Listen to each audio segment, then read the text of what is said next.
What's up, everybody? Day 3 of the NBA Draft Combine in Chicago. I wanted to jump on the YouTube channel to talk about what's been a pretty interesting couple of days in the NBA. If you're watching this on the channel, please hit that subscribe button. I'm going to do my best to keep updating this channel with new content a couple times a week, all throughout the rest of the playoffs, into the offseason, and beyond. So, the biggest story, of course, at the Combine is that the Dallas Mavericks are the owners of the number 1 overall draft pick. The Mavericks, with a 1.8% chance of landing the top overall pick, they landed. Their ping pong ball combination came up, and they are now the owners of that top overall draft pick. I was in the drawing room itself, not the televised version, but the drawing room, where I've been an observer over the last 10 years of these drawings.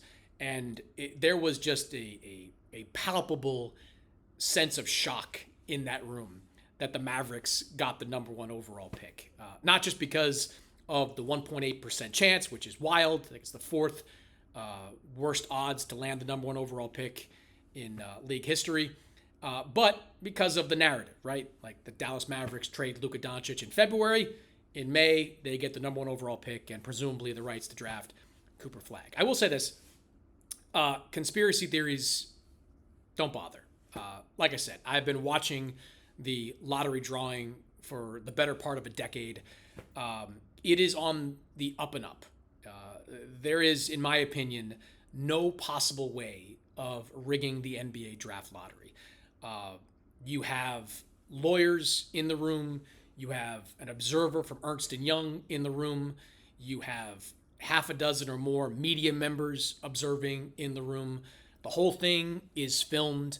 And the NBA takes great pains to remove even the appearance of impropriety. And I'll give you an example.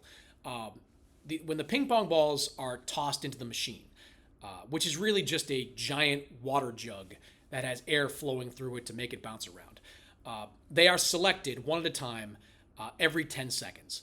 The person that is indicating that it is time to select a new ball is standing at the back of the room with his back to the machine. This person has a stopwatch in his hand. He's counting off 10 seconds, and then he's raising his hand in the air to indicate it was time for another ball to be drawn. I don't know. Like, maybe there's some kind of Houdini-esque way, David Copperfield-esque way, now you see it-esque way to manipulate this.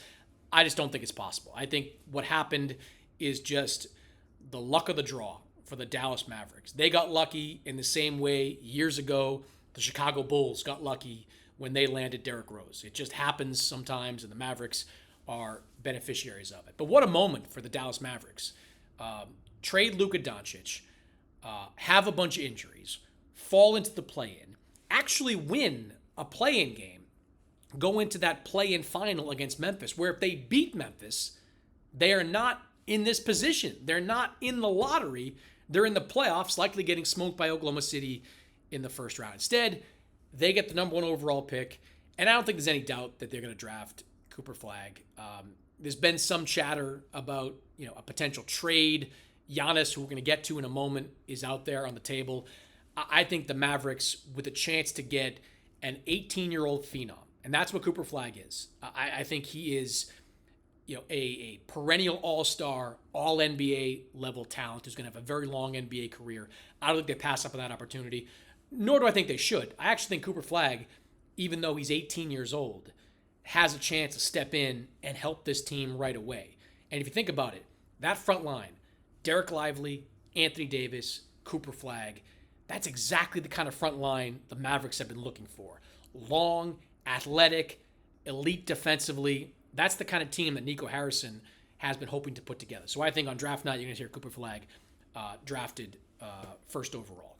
After that, it gets a little bit interesting because the other big story this week is that Giannis Antetokounmpo is apparently open to the idea of being traded by the Milwaukee Bucks. Now, if you've listened to my stuff, read my stuff, you know that I've been saying since the Damian Lillard injury that it was a wrap for Giannis in Milwaukee. I just don't see the point of bringing Giannis back next year, going 500, getting beat in the first round, and being right back where you started, only this time with a guy with 1 year left in his contract instead of 2. I think trading Giannis now has always been the smartest move for the Milwaukee Bucks. And if Milwaukee's surveying the landscape, they're probably seeing a bunch of potential suitors that could make sense for them. And it starts with San Antonio. The Spurs, they get lucky as well. They wind up with the 2nd overall pick.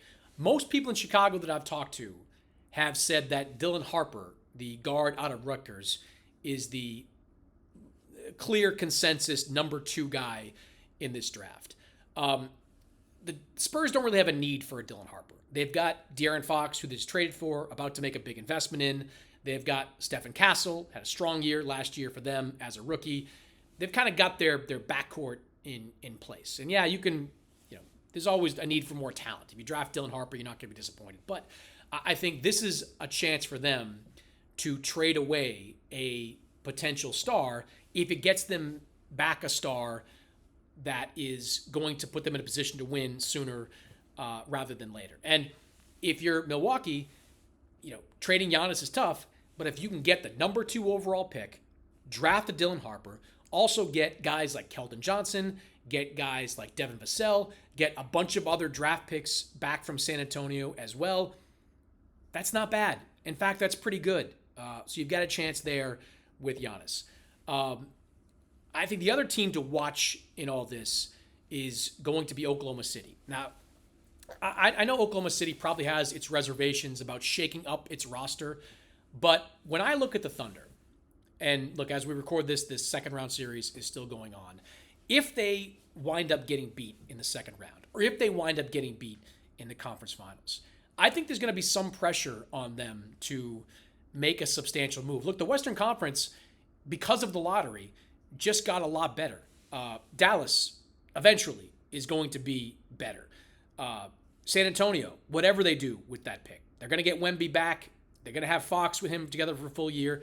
That's a team that is going to get better. Houston, presumably, going to get better. Like, there's just a lot of teams around them that are going to get better. And if you have a chance to make a deal to acquire a difference maker, I think you've got to at least consider it. And I think the Thunder have the best potential package for the Milwaukee Bucks because I think they've got the best potential player to put in that deal in Jalen Williams, who I think, if he's not James Harden, I think he's got that level of potential. I think if you put him as the face of a new team, his numbers are going to explode for that team next year. They've got a ton of draft picks over the next few years.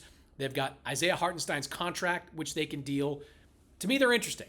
I think there's probably some reluctance within Oklahoma City about breaking up this team too early, about taking on a player who's going to consume about 35% of their salary cap space. But if they get beat before the NBA Finals, to me, they're a team to watch moving forward. The last team I want to talk about on this video is the Utah Jazz.